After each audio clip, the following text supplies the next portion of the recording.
కోరికో ఇది ఎక్కడి గమ్మతులు ఈ పంచాయతీ పాడబడా ఇక ఇంట్లో ఇచ్చంతరం ఏంటంటే పెళ్ళమ్మవాడు పంచాయతీ పెట్టుకోరు.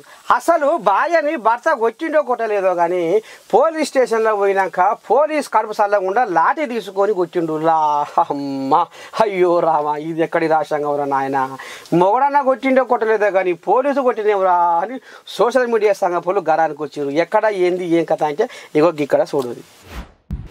ఇక భార్య భర్తలు అన్న కాడ ఎన్ని తీర్ల పంచాయతీలు ఉంటాయి. ఒకటి తీట పంచాయతీ ఉంటుంది, ఒకటి సంసారం వెళ్ళని పంచాయతీ ఉంటుంది, ఒకటి అప్లకూడి పంచాయతీ ఉంటుంది, ఒకటి పెన్నం పిల్లల పంచాయతీ ఉంటుంది. ఒకటి దండం పెట్టి ఒక్క తీరుగాన ఆ సముద్రమైన ఈది వచ్చి కానీ సంసారం చేయలేము అనేది పెద్దల మాట. మరి అది తెలవకుండా వచ్చి నాకు ఈ పోలీసులకు అరే వీళ్ళు సంసారం చేస్తలేరా నీ పాడైపోగారా. పెన్నం మొగుడు పంచాయతీ పెట్టుకొని పోలీస్ స్టేషన్లో పోతే అది పెన్నం మొగుడు పంచాయతీ ఏముంటుంది.